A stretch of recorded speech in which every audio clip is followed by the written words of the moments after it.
రామం నిశాచర వినాశకరం నమామి. హనుమత్ సీతా లక్ష్మణ భరత శత్రుఘ్న సమేత శ్రీరామచంద్ర పరబ్రహ్మణే నమః.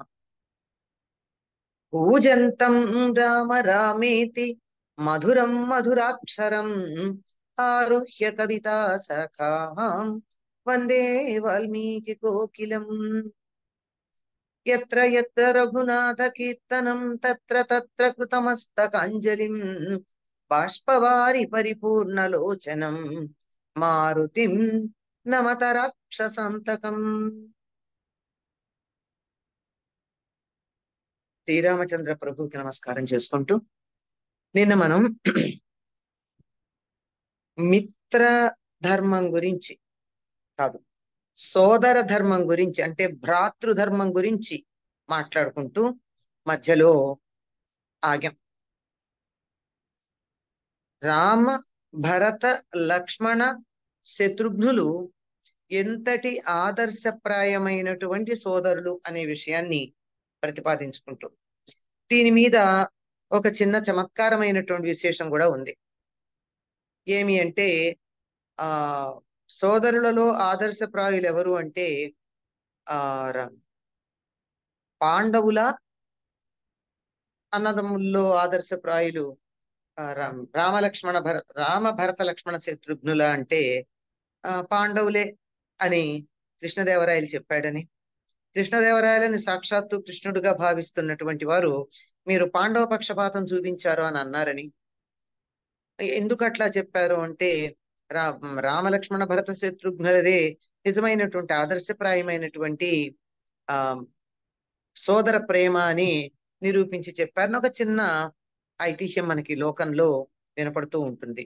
అంటే ఎవరైనా సరే ఎక్కడైనా సరే అన్నదమ్ముల మధ్య అభిమానము అంటే దానికి ఏదో రకరకాల కారణాలు చెప్తారు కానీ ఏది ఏమైనా అన్నదమ్ముల మధ్య ప్రేమ అంటే ఎలా ఉండాలి అంటే రామ భరత లక్ష్మణ శత్రుఘ్నుల్లాగా. రాముడు ఏది అనుభవించినా లక్ష్మణుడు లేకుండా అనుభవించలేదు కనుక అరణ్యవాస బాధని కూడా లక్ష్మణుడు అన్నగారితో పాటు తాను పాలు పంచుకుంటాను అని బయలుదేరాడు. అన్నగారు దూరంగా ఉన్న అన్నగారు నారచీరలు కట్టుకుని నగర ప్రవేశం లేకుండా వనవాసం దీక్ష వహించాడు గనక నేను కూడా వనవాస దీక్ష వహిస్తాను అని చెప్పి భరతుడు అయోధ్య నగరంలో ప్రవేశించకుండా అన్నగారి పాదుకలని సింహాసనం మీద కూర్చోబెట్టి రాజపాలన చేశాడు. అన్నగారికి నచ్చదు అని ఒక్క మాట అనడం వల్ల శత్రుఘ్నుడు వెంటనే మందరని సంహరించటం ఆపాడు. అంటే ఎదురుగా లేకపోయినా భరతుడు అన్నగారి యొక్క ఇష్టానిష్టాలని ఎంత బాగా గమనించుకుని అన్న చెప్పినట్టుగా ఉండాలని ప్రయత్నం చేశాడో మనం అర్థం చేసుకోవాలి. అంతేకాదండి, ఇక్కడ ఇంకొక విశేషం కూడా ఉంది.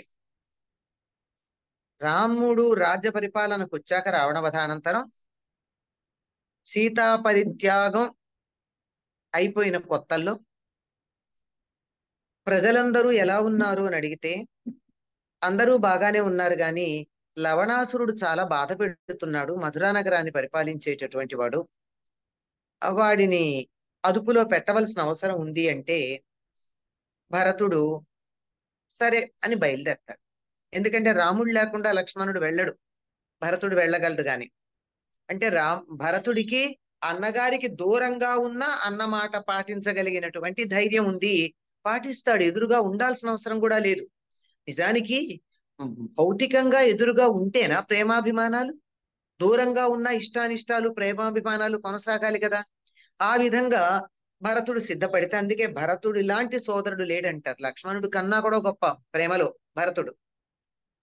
వెంటనే శత్రుఘ్నుడు అంటాడు, ఇంత చిన్న పనికి నువ్వు ఎందుకు వెళ్ళాలి, నేను చేసుకొస్తానంటాడు. అంటే అన్నగారి మీద గౌరవంతో చిన్న పనికి అన్నగారు వెళ్ళక్కర్లేదు, నేను చేస్తానని లక్ష్మణుడు అంటే రాముడేమంటాడు, బయలుదేరు, లవణాసురుని సంహరించిన తర్వాత మధురా నగరాన్ని నువ్వే పరిపాలించమన్నాడు. అన్నా, ఇంత శిక్ష వేస్తావా? నేను తొందరపడి ఒక్క మాట అన్నందుకు, నేను చేస్తాను అన్న మాట అన్నందుకు నువ్వు నాకింత శిక్ష వేస్తావా అన్నాడు. ఏమిటా శిక్ష? మధురా నగరాన్ని పరిపాలించమంటాం శిక్ష, నువ్వు గెలిచిన రాజ్యాన్ని నువ్వే పరిపాలించుకోమంటే శిక్ష. అన్నగారికి దూరంగా ఉండడం శిక్ష. 12 తర్వాత మనకి తెలుస్తుంది, కానీ ముందు కాదు. ఈ కొంతకాలం అన్నగారికి దూరంగా ఉండాలి అన్న మాట అంటే, దూరంగా ఉండడం అన్నది ఎంత శిక్ష అనేటటువంటి దాన్ని తలుచుకుని బాధపడతాడు. కానీ అన్నగారి మాట కాదనలేక పెడతాడు. 12 సంవత్సరాలు అయిపోయింది అన్నగారిని చూసి అని చెప్పి తిరిగి వస్తాడు. ఆ వచ్చే సమయానికి ఇక్కడ రాముడు అశ్వమేధం చేస్తూ ఉంటాడు. లవకుశులు 12 వారనమాట. అప్పుడు ఎందుకు లవకుశుడు 12 వారిని అంత గ్యారంటీగా చెప్తాం? ఆ శత్రుఘ్నుడు లవణాసురుడి మీద యుద్ధానికి బయలుదేరి వెళ్ళేటప్పుడు వాల్మీకి ఆశ్రమం దగ్గర ఆగాడు. వాల్మీకి ఆశ్రమం దగ్గర ఆగినప్పుడు వాల్మీకి దగ్గర శత్రుఘ్నుడు కూర్చుని ఉండగా ఆశ్రమ వాసులు చెప్తారు, సీతాదేవి ప్రసవించింది, కవలలు పుట్టారు అని. అంటే సీతాదేవి అన్న పేరు అనరు, ఆవిడ వనదేవత ప్రసవించింది, కవలలు పుట్టారు అని చెప్తారు. శత్రుఘ్నుడికి అనుమానమే, కానీ అడగలేదు.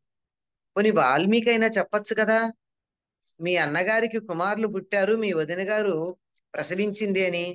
వాల్మీకి నోరెత్తి శత్రుఘ్నుడికి చెప్పల.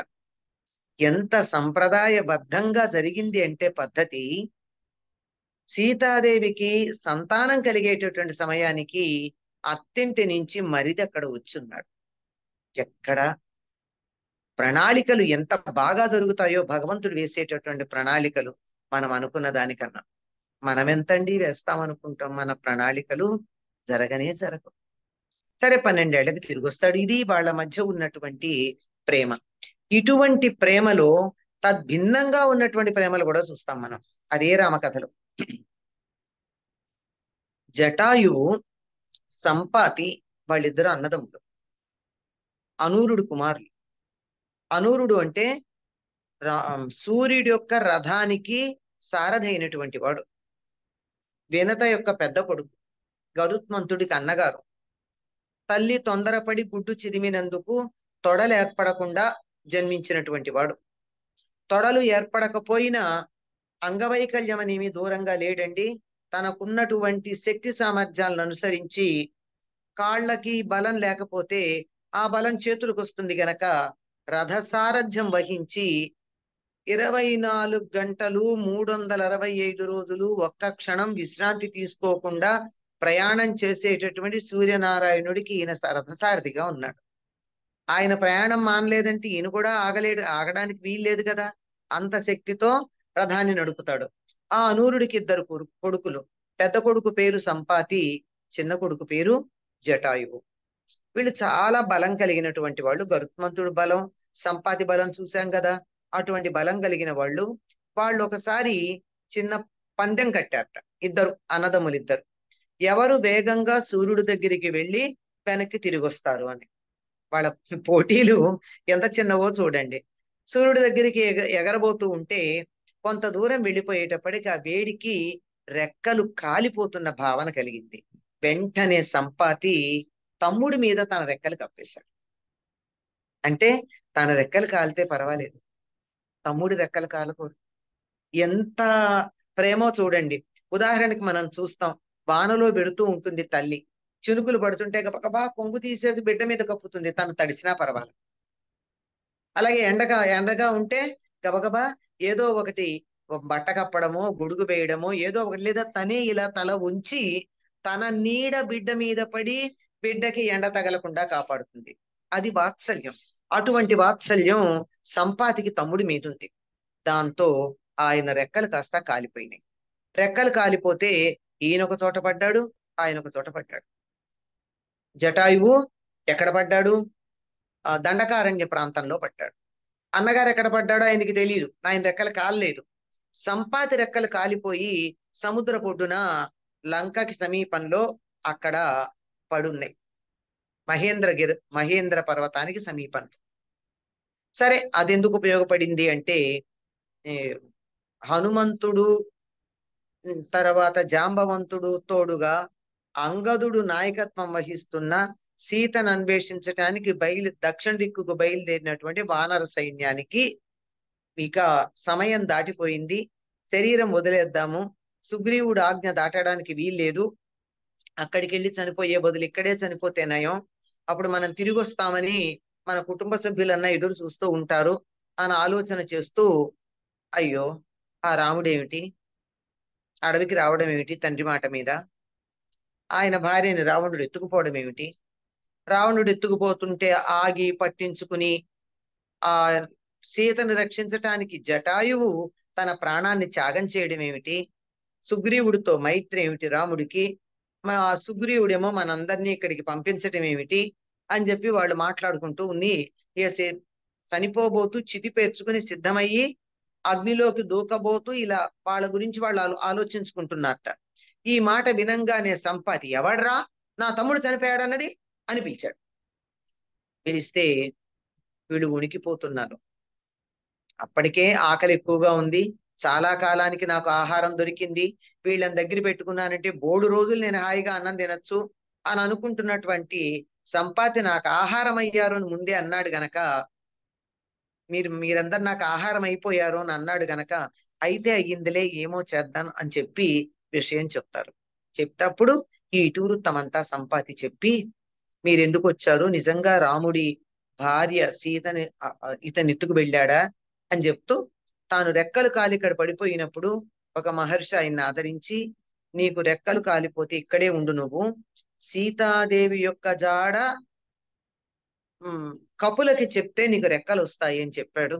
నేను చెప్పేది నిజమైతే, నేను చెప్పింది నిజమైతే నాకు రెక్కలు వస్తాయి, నన్ను తీసుకెళ్లి సముద్రంలో దగ్గరికి తీసుకెళ్ళండి అంటే, ఎలాగో చద్దాం అనుకున్నాం కదా, వీడికి ఆహారమే చచ్చిపోతే మంచిదేలే అనుకుని ఈ కోతులన్నీ కలిసి చాలా జాగ్రత్తగా, రెక్కలు లేవు కదా అతనికి, సముద్రంలోకి తీసుకెడతారు. ఇలా సముద్రంలో మునిగి లేచాడో లేదో రెక్కలు వస్తాయి.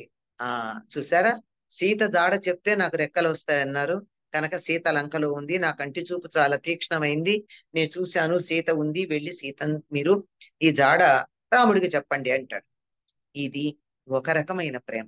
అన్నదమ్ముల మధ్య ప్రేమ ఎట్లాంటిది, తన రెక్కలు కాలిపోతే కూడా తమ్ముడిని రక్షిద్దామని ముందుకెళ్ళినటువంటి ప్రేమ సంపాతిది. తమ్ముడు చనిపోయాడన్న వార్త వింటే తట్టుకోలేక గిజగిజలాడినటువంటి ప్రేమ సంపాతిది.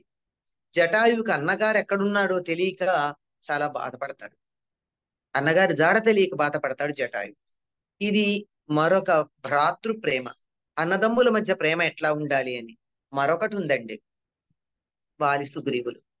వీళ్ళు అన్నదమ్ములే, వీళ్ళ ప్రేమ ఎట్లాంటిది, పరిస్థితులు బాగున్నంత కాలం బాగానే ఉన్నారు, కొంచెం తేడా రాగానే అన్నదమ్ములు ఒకళ్ళతో ఒకళ్ళు శత్రుత్వం వహించారు. తమ్ముడి యొక్క భార్యని రాజ్యాన్ని తానే గ్రహించి తమ్ముడిని చంపే ప్రయత్నం చేశాడు వాల్మీకి. వాల్మీకి అది పొరపాటు, తమ్ముడిని చంపే ప్రయత్నం చేశాడు వాలి. అన్నగారి నుంచి తప్పించుకోలేక భూమండలం అంతా తిరిగి తిరిగి తిరిగి వచ్చినటువంటి సుగ్రీవుడు రాముడు కనపడంగానే, నా రాజ్యాన్ని నా భార్యని నాకు అప్పచెప్పు, అన్నగారి భయం పోగొట్టు అన్నాడు. అంటే అన్నగారిని చంపమని. అన్నదమ్ములు చంపుకోవడానికి ప్రయత్నం చేశారు. ఇది తాత్కాలికంగా ఒక సిచ్యుయేషన్ అనుసరించి ఒక సందర్భానుసారంగా వచ్చినటువంటి కోపం.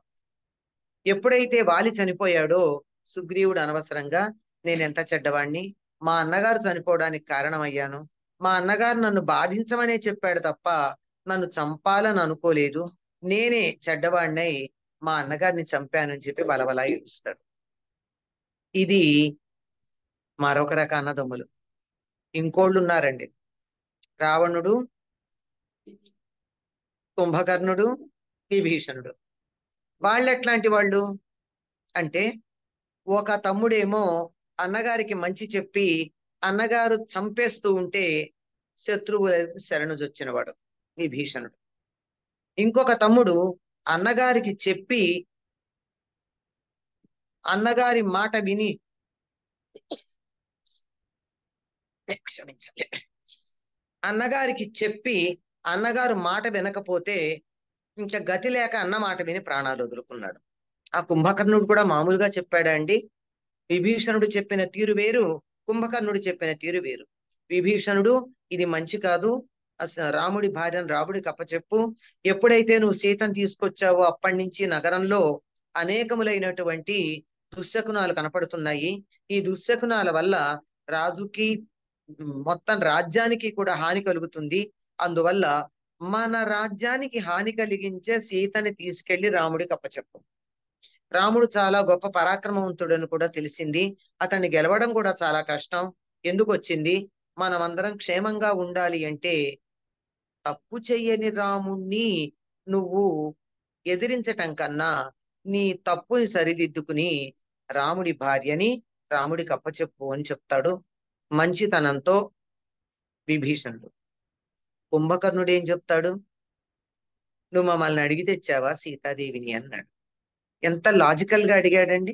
సీతాదేవిని ఎత్తుకొచ్చేటప్పుడు రావణుడు ఆ తమ్ముళ్ళని రాజ్యంలో వాళ్ళని అడిగాడా? నేను సీతను తీసుకొస్తున్నాను, మీరందరూ నన్ను సపోర్ట్ చేయమని. అడగకుండా తెచ్చుకున్నాడు. పైగా ఇంకో మాట ఏమంటాడు? నువ్వు నీ వ్యక్తిగతమైనటువంటి సౌఖ్యం కోసం, నీ వ్యక్తిగతమైన ఇష్టం కోసం ఒక స్త్రీని తీసుకొని వచ్చి దానికి బదులుగా రాజ్యం మొత్తం, అంతేకాకుండా జాతి మొత్తం నశించే ప్రయత్నం చేస్తున్నవి తప్పన్నాడు. అంతే కదండి. రావణుడు సీతను ఎందుకు తీసుకొచ్చాడండి? రాజ్యం కోసం తీసుకొచ్చాడా? కాదు కదా. పోని తన వంశానికి ఏమన్నా పేరు ప్రతిష్టలు తెస్తుందని తెచ్చాడా? కాదు. ఎందుకు తెచ్చుకున్నాడు? సొంత సుఖం కోసం తెచ్చుకున్నాడు. తన కామాన్ని తాను అదుపులో చేసుకోలేక తెచ్చుకున్నాడు. అంతేగాని ఎవరికి మేలు కలిగించే ఉద్దేశంతో తేల. తన సొంత సుఖం కోసం ఒక స్త్రీని తీసుకొచ్చి ఆవిడ కారణంగా రాజ్యము జాతి నశిస్తూ ఉంటే చిట్ట చివరి దాకా నోరు మూసుకుని అందరూ నశిస్తుంటే అయినా పర్వాలేదని చెప్పి ఆఖరి దాకా, చివరి వ్యక్తి చనిపోయేదాకా, కొడుకులందరూ చనిపోయారు. తమ్ముడు చనిపోయాడు. ఒక తమ్ముడు వెళ్ళిపోయి బతికిపోయాడు. తమ్ముడు చనిపోయాడు. కొడుకులు అందరూ, ఎంతమంది భార్యలకో ఈయనకి బోల్డు మంది సంతానం ఉన్నారు, వాళ్ళందరూ చనిపోయారు. మంత్రులందరూ చనిపోయారు. ముందుగా మంత్రి కుమారులు చనిపోయారు. సేనా నాయకులు చనిపోయారు. అసలు రాక్షసులలో ఒక్కడు రాక్షసుడు అన్నవాడు బతికిలేడు, ఆడవాళ్ళు పసిపిల్లలు తప్ప. అటువంటి పరిస్థితుల్లో కూడా ఆఖరి క్షణంలో కూడా యుద్ధం చేసి గెలవాలని పంతం పట్టాడే గాని పోని కొద్ది మంది చనిపోయిన తర్వాత అన్నా సరేలే అని అనుకున్నాడా? పోన్లే పోతే పోయింది, ఒక ఆడదాని కోసం నేను ఇంతమందిని వదులుకోవాలా, ఇంతమంది చావుకు కారణం అవ్వాలా అని ఆలోచన చేశాడా? చేయలేదు. ఈ మాట అన్నది ఎవరయ్యా అంటే కుంభకర్ణ. అన్నగారికి బుద్ధి చెప్పడానికి ఇవన్నీ చెప్పాడు. ఇన్ని చెప్పినా రావణుడు అదంతా వదిలిపెట్టేసేయ్, నా తరఫున యుద్ధం చెయ్యాలి అందుకే నిద్ర లేపాను అంటే ఇంకా నోరెత్తకుండా యుద్ధం చేసి ప్రాణం కోల్పోయాడు. అంటే ఇక్కడ మరో రకమైనటువంటి అన్నదమ్ములు ఉన్నారు. ఎవరు వీళ్ళు? అన్నగారు దుర్మార్గుడైతే తప్పు చెప్పి వినకపోతే ధర్మపక్షానికి వెళ్ళినటువంటి వాడు ఒక తమ్ముడు. అన్నగారు చేసింది తప్పని ఎత్తి చూపించి కూడా అన్నమాట కాదనలేక అన్నగారి పక్షాన్ని యుద్ధం చేసి చనిపోయినటువంటి వాడు మరొక సోదరుడు. లోకంలో మనం చూస్తే ఇటువంటి సోదరులు తప్ప మరి ఎవరు ఉంటారండి? ఒకళ్ళ కోసం ఒకళ్ళు ప్రాణాలు అర్పించే వాళ్ళు ఒకళ్ళు. అన్ని బాగుంటే వీళ్ళు రామలక్ష్మణ భరత శత్రుఘ్నులు. అన్ని బాగున్నంత కాలం బాగా ఉండి చిన్న తేడా వస్తే కొట్టుకునే వాళ్ళు వాలి సుగ్రీవులు.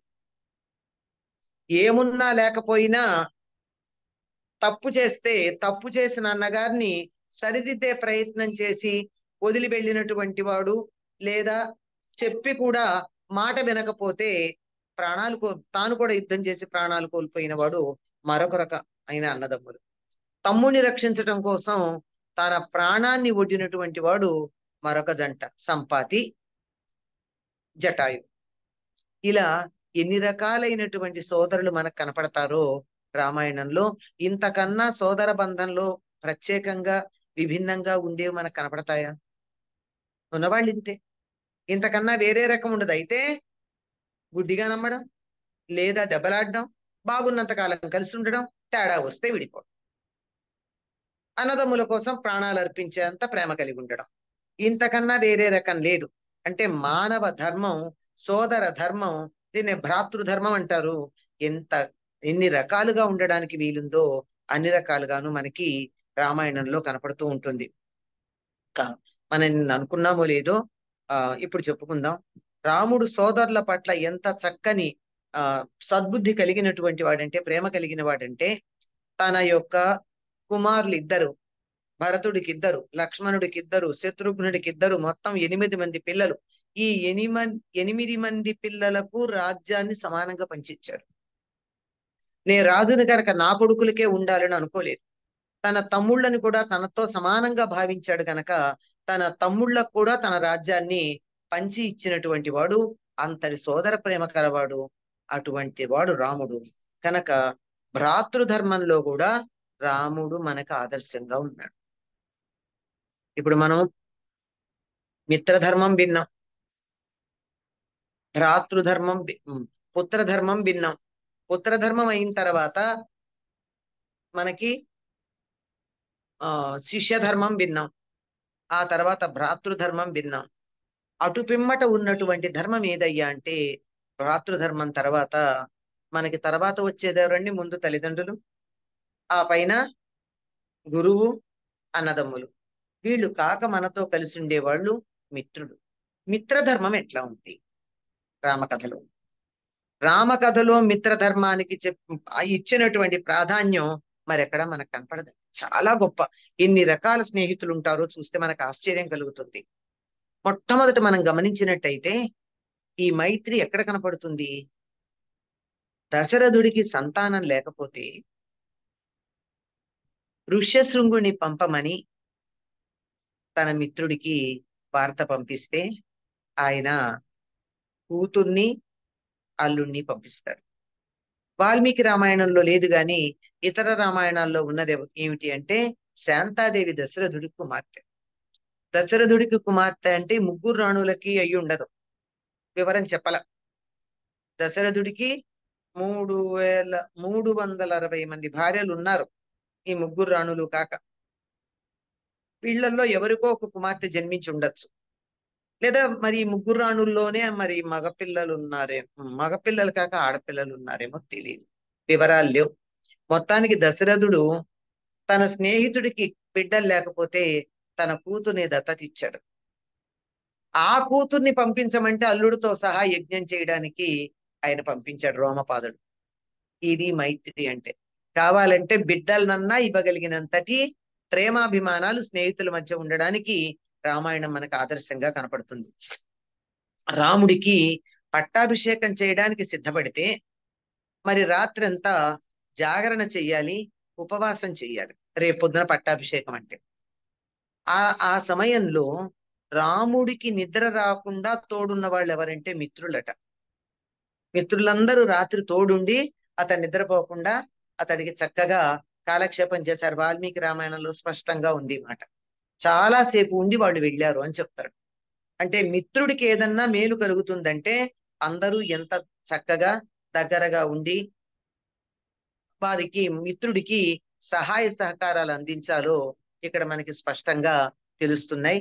ఇది రాముడి యొక్క మిత్రులు, ఆ మిత్రుల్ని ఈయన ఆదరించిన తీరు ఇవి ఉన్నాయి. ఇక అక్కడి నుంచి అరణ్యవాసానికి బయలుదేరంగానే గుహుడు వేగంగా పరిగెత్తుకుంటూ వస్తాడు. రాముడు వస్తున్నాడు అని తెలిసి వచ్చి నా రాజ్యానికి రా అంటే గుహుణ్ణి చూడంగానే కౌగిలించుకుంటాడు రాముడి యొక్క కౌగిలి సౌభాగ్యం పొందిన కొద్ది మందిలో గుహుడు కూడా ఒకడు. గుహుడెవరు? ఒక నిషాదరాజు, ఒక ఆటవికుడు, ఒక గిరిజనుడు. ఆయన వృత్తి ఏమిటి అంటే ఆ పడవ మీద జనులను ఈ ఒడ్డు నుంచి ఆ ఒడ్డుకి దింపటం అంతే. అటువంటి వాళ్ళకి రాజైన వాడు. ఇప్పటికి కూడానండి అయోధ్య గనక మీరు చిత్రకూటం ఆ ప్రాంతాలకు వెళ్ళినట్టయితే ఆ పడవలు నడిపే వాళ్ళందరూ మేము ఆ గుహుడి యొక్క వారసులం, ఖేవట్ అని పేరు పెట్టుకుంటారు వాళ్ళు. ఖేవట్ అంటే పడవ నడిపేవాడు అనమాట. వాళ్ళందరి పేర్ల వెనకాల ఖేవట్ ఉంటుంది. వాళ్ళు ఎంతన్నా చదువుకోండి, ఆ ఇక్కడికి వచ్చి సెలవుల్లో తండ్రితో పాటుగా ఈ పడవల విహారానికి సహాయం చేస్తూ ఉంటారు. కొంతకాలం ఉద్యోగాలు చేసినా తండ్రి పడవ నడపడం ఆపేయంగానే వీళ్ళు వచ్చి ఆ పని స్వీకరిస్తారు. అంతటి అభిమానం వాళ్ళకి ఆ ఖేవట్లకి. ఆ గుహుడు రాంగానే కౌగిలించుకుంటాడు. మిత్రమా, నేను నగరంలో ప్రవేశించను గనక నేను నగరంలోకి రాను. నీకు ఏమన్నా చెయ్యాలనుంటే నా గుర్రాలు రాజుగారి గుర్రాలు, మంత్రి సుమంత్రుడు ఉన్నాడు, వీరు రాజుకు సంబంధించిన వాళ్ళు, వాళ్ళకి నువ్వేమన్నా రాజమర్యాదలు చెయ్యని చెప్తాడు. అంతేగాని తాను స్వీకరించాడు. ఎందుకంటే తాను నగరంలో ప్రవేశించను అని చెప్పాడు. అంటే అరణ్యవాసం అంటే నగరంలో ప్రవేశించకూడదు కదా. కానీ వీళ్ళు మాత్రం గుర్రాలు రాజుగారివి అంచేత వాటికి ఇవ్వచ్చు. సుమంత్రుడు ఇంకా రాజుకు సంబంధించిన వాడి, ఆయనకేం అరణ్యవాసం లేదు, వాళ్ళకి సేవ చేసుకోమని చెప్తాడు. ఆయన తగినటువంటివి చేస్తారు. ఆ రాత్రి అంతా గుహుడు లక్ష్మణుడు ఎండుటాకులు పరిచి, ఎండుటాకుల మీద కొన్ని పచ్చి చిగుళ్ళు పరిచి పక్క తయారు చేస్తే రాముడు హంసతూలికా తల్పం మీద ఎంత హాయిగా పడుకుంటాడో అంత హాయిగా పడుకున్నట్ట. పక్కన సీతాదేవి కూడా అంత హాయిగానే పడుకుంది. రాముడు ఉన్నాడు కదా, ఆవిడికి ఇంకేం కావాలి. రాముడికి కనీసం అలవాటు ఉంది. ఎప్పుడు అలవాటైంది? విశ్వామిత్రుడితో వెళ్ళినప్పుడు విశ్వామిత్రుడు ఇలాంటి పక్కే వేసి పడుకోబెట్టాడు. పడుకోబెట్టి పాపం రాజకుమారులు చిన్నపిల్లలు 12-13 ఏళ్ళు ఉన్నాయి, అంతకన్నా ఎక్కువ వయసు లేదు. ఇంట్లోనేమో సుఖసాయినికులు అని ఉంటారు. సుఖసాయినికులు అంటే చక్కగా పక్క వేసి ఆ తర్వాత వాళ్ళకి నిద్ర వచ్చేదాకా ఏర్పాట్లన్నీ చేసి, నిద్ర వచ్చేదాకా కథలు చెప్పి పాటలు పాడి వాళ్ళు నిద్రపోయారన్నాక బయటికి పెడతారు. మరి అట్లాంటి వాళ్ళు ఉండేటటువంటి రాజకుమారులు ఇలా అడవిలో ఇలా ఉంటే ఎలా అని చెప్పి వాళ్ళ దగ్గర కూర్చుని ఏవేవో కథలు చెప్పేవాట. తాతగారు లేని లోటు విశ్వామిత్రుడు తీర్చాడు రామలక్ష్మణులకి. చక్కగా కథలు చెప్పి వాళ్ళు నిద్రపోయేదాకా ఉండి తెల్లవారంగానే కౌసల్య సుప్రజారామ పూర్వా సంధ్య ప్రవర్తతే ఉత్తిష్ట నరశార్దూల కర్తవ్యం దైవమాహ్నికం అని చెప్పి కర్తవ్య బోధ చేస్తూ నిద్ర లేపేవాడు. అలా ఉన్నటువంటి అలవాటు కనీసం 10 రోజులు ఉంది. 15 రోజులు దరిదాపుల్లో ఉన్నది రాముడికి. ఆ అటువంటి పక్క మీద పడుకోవడం. మరి సీతాదేవికి ఉందా? లేదు. సీతాదేవికి లేకపోయినా సీతాదేవి రాముడు పక్కనున్నాడు గనక ఆవిడికి ఇంకా కష్టం ఏమిటండి, అంత సుఖం, హాయిగా పడుకుంది. అలా పడుకుంటే రాత్రంతా గుహుడు లక్ష్మణుడు సుమంత్రుడు కూర్చుని ఒక్క క్షణం నిద్రపోకుండా అక్కడి విషయాలన్నీ మాట్లాడు. రాముడు ఎందుకు అరణ్యానికి రావాల్సి వచ్చింది, రాముడు ఎంతటి ధర్మాత్ముడు, ఎంత గుణవంతుడు, ఆ ఏ దశరథుడు చేసిన పొరపాటు ఏమిటి, కైక చేసిన విషయం ఏమిటి అని చెప్పి రోజంతా మాట్లాడుకున్నారట. తర్వాత మిత్రమా నువ్వు నాకేమన్నా సహాయం చేయదలుచుకుంటే మర్రిపాలు తెచ్చిపెట్టమన్నాడు రాముడు. మర్రిపాలు తేగానే దాంతో తలకి పెట్టుకునేటప్పటికి జడలు కట్టింది. ఇక జడలు కట్టిన జుట్టుతో అంటే కేశ సంస్కారం కూడా చేసుకోరు. జడలు కట్టినటువంటి జుట్టుతో రామలక్ష్మణులు అరణ్యవాసానికి బయలుదేరి వెళ్ళాడు. కొంత దూరం వస్తాడు గుహుడు. నేను నిన్ను అనుసరిస్తాను, నీకు తోడుగా ఉంటాను, అరణ్యం నీకు తెలియదు, నాకు బాగా తెలుసు, నీ వెంట వచ్చి నీకు సహాయం చేస్తానంటాడు. రాముడు అంగీకరించడు. అంటే కష్టంలో తోడుంటానని చెప్పిన వాడే నిజమైనటువంటి మిత్రుడండి. తర్వాత భరతుడు బయలుదేరి వస్తుంటే భరతుణ్ణి ఎదిరించడానికి సిద్ధపడతాడు. రాముడి మీద యుద్ధానికి వెడుతున్నాడేమో భరతుడు అని గుహుడు, లేదు నేను తీసుకురావడానికి వెడుతున్నాను అని నమ్మకంగా చెప్పేదాకా ఊరుకోడండి. ఇటు పక్క నుంచి రాముడికి ఎటువంటి హాని కలగకుండా అక్కడ అడ్డంగా ఉన్నాడు. అది రాముడికి ఉన్నటువంటి మైత్రీ భావం. తర్వాత రాముడికి సహజంగా ఉన్నటువంటి గుహుడు మొదలైనటువంటి మిత్రుడు కాక రాముడికి ఇంకొక గొప్ప మిత్రుడు తయారయ్యాడు. వీళ్ళంతా ఎలా మిత్రులయ్యారో తెలియదు. ఒక కొత్త ఆయన మిత్రుడైతే ఆయనతో మైత్రి అగ్నిసాక్షికంగా చేసుకున్నాడు. ఎవరది? సుగ్రీవుడు. ఎందుకంటే కోతి కదా, ఎప్పుడు మనసు చంచలమవుతుందో, ఎప్పుడు ఏం తేడా వస్తుందో. అయినా అన్నగారినే చంపమన్నవాడు రేపు పొద్దున మాట మీద నిలబడతాడా? అవసరానికి స్నేహం చేసుకుంటే మనస్తత్వం ఎప్పుడెట్లా మారుతుందో.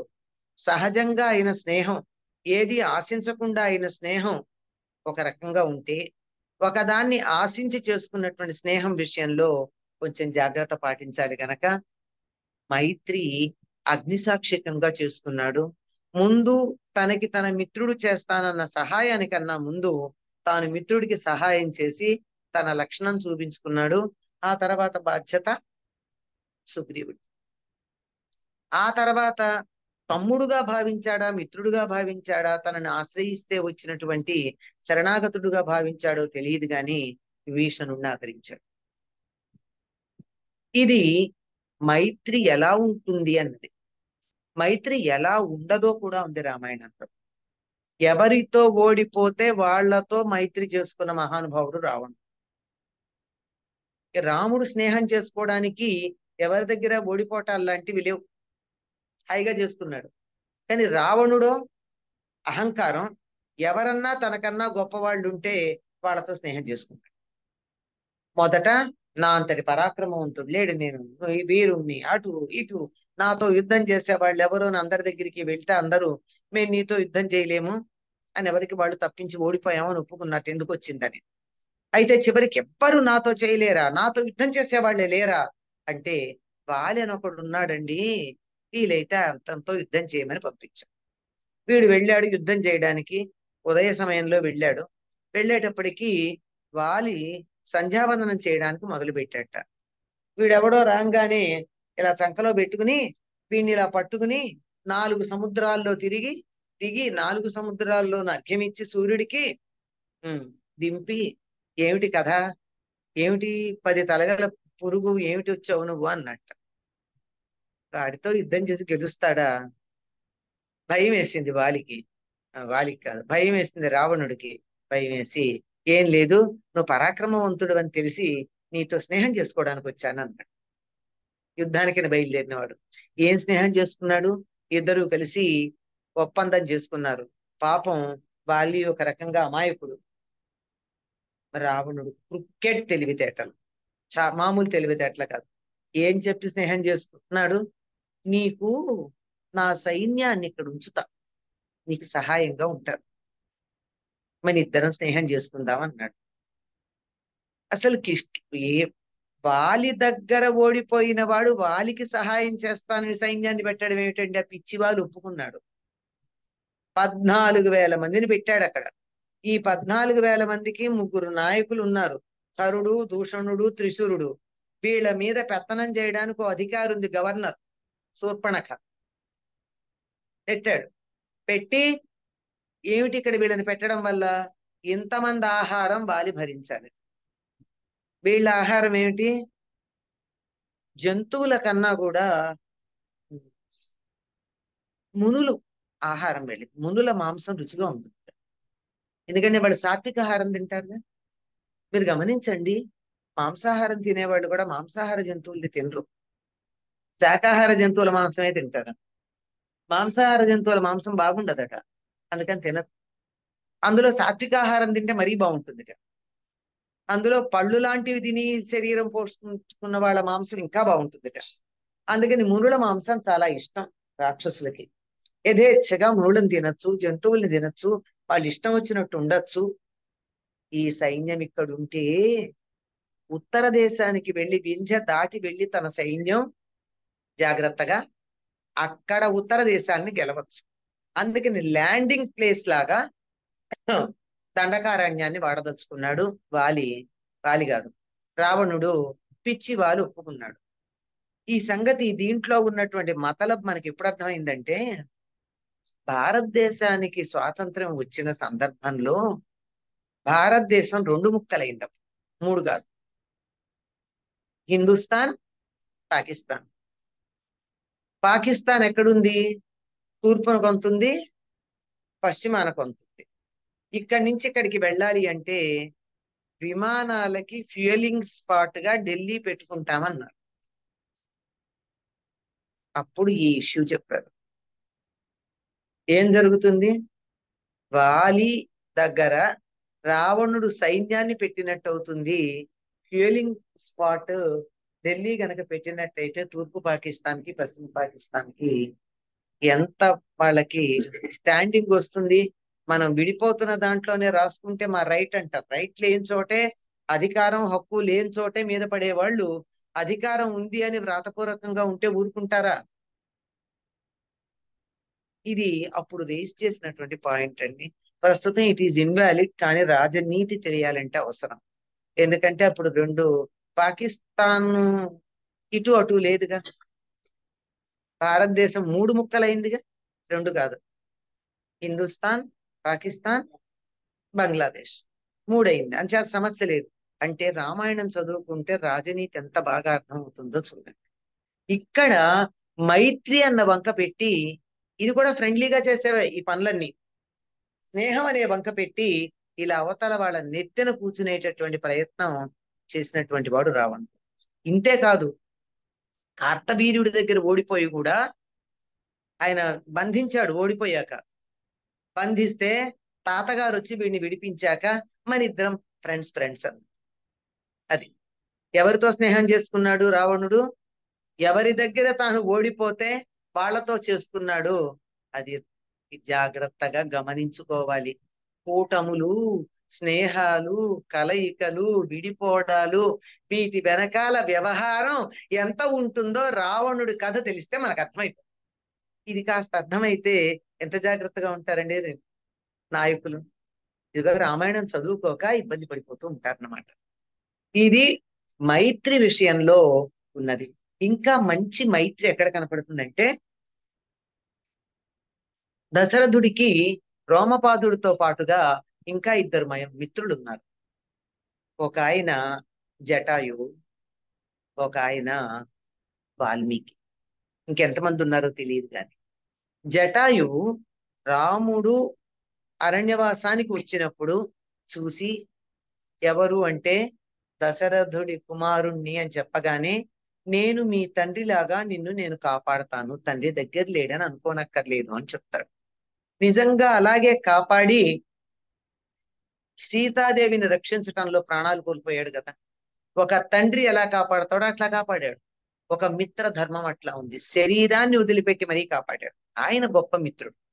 ఇంకా వాల్మీకి, వాల్మీకి ఎంత మిత్రుడు అంటే, వాల్మీకి ఆశ్రమం దగ్గర వదిలి రమ్మని రాముడు లక్ష్మణుడికి చెప్తాడు సీతాదేవిని.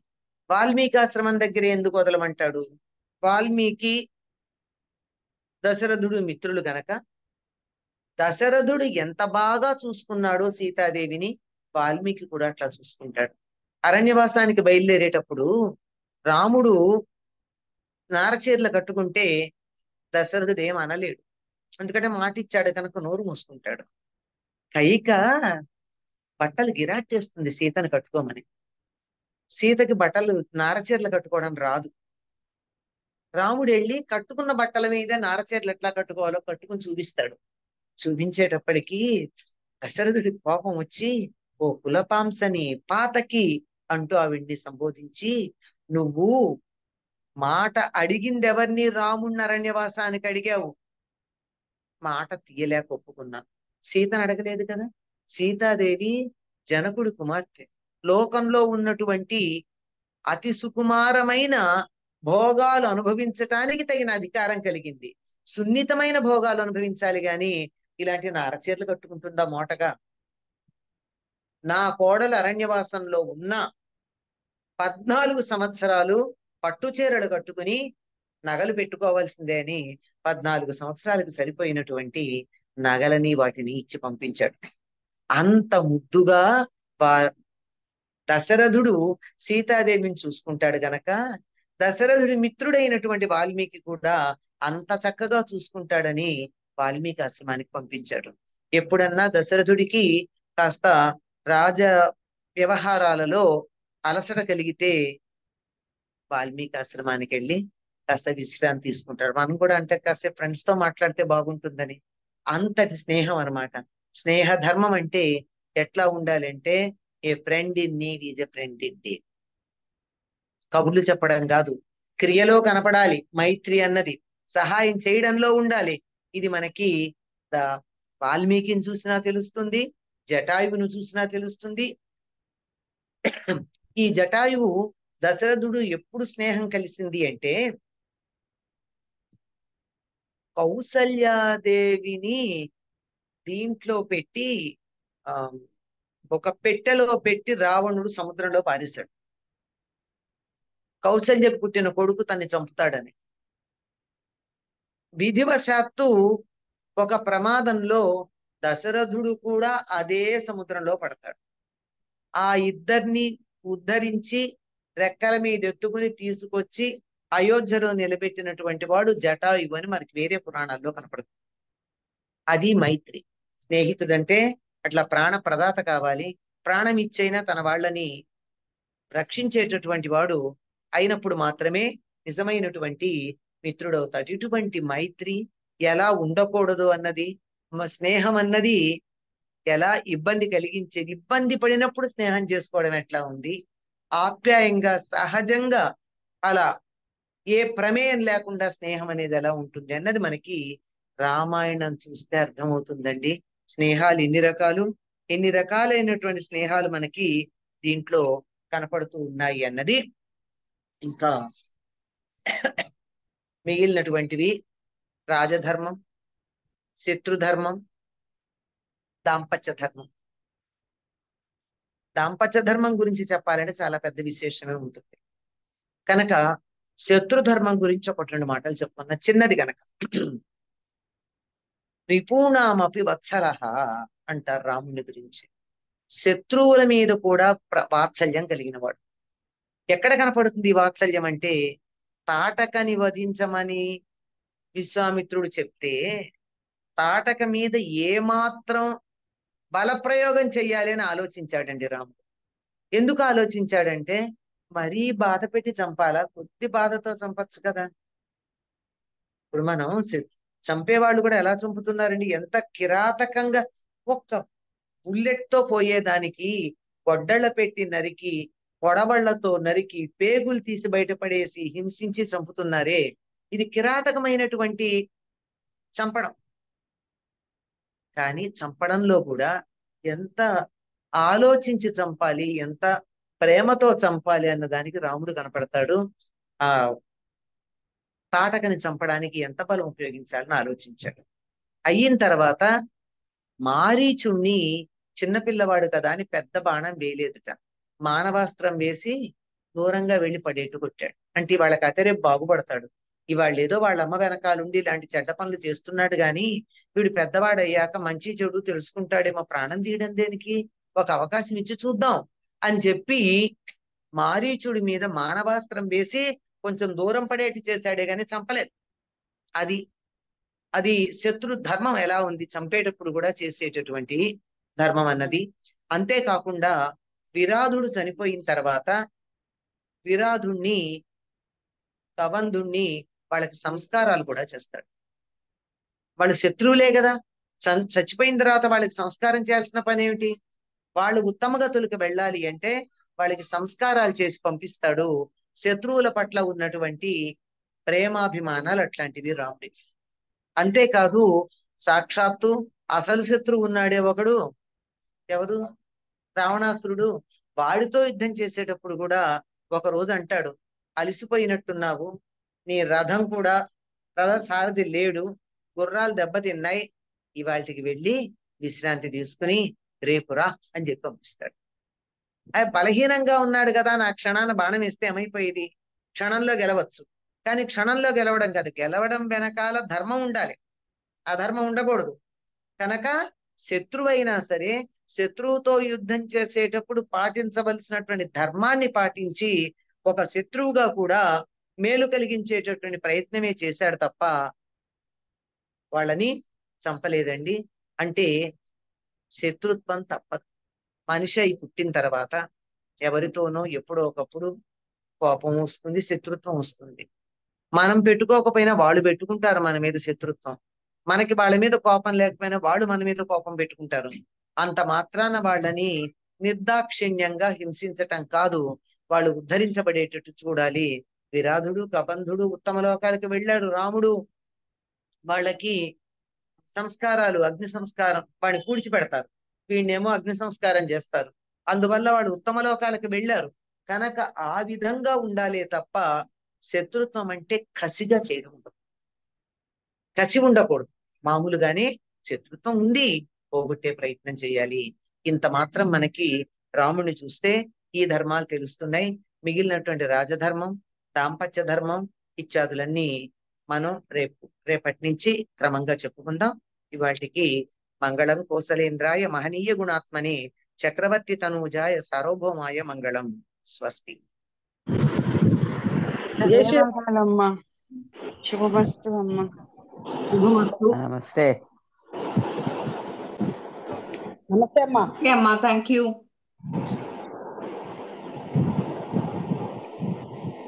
జై శ్రీరామ్ అమ్మ. జై శ్రీరామ్ శోభ. జై శ్రీరామ్.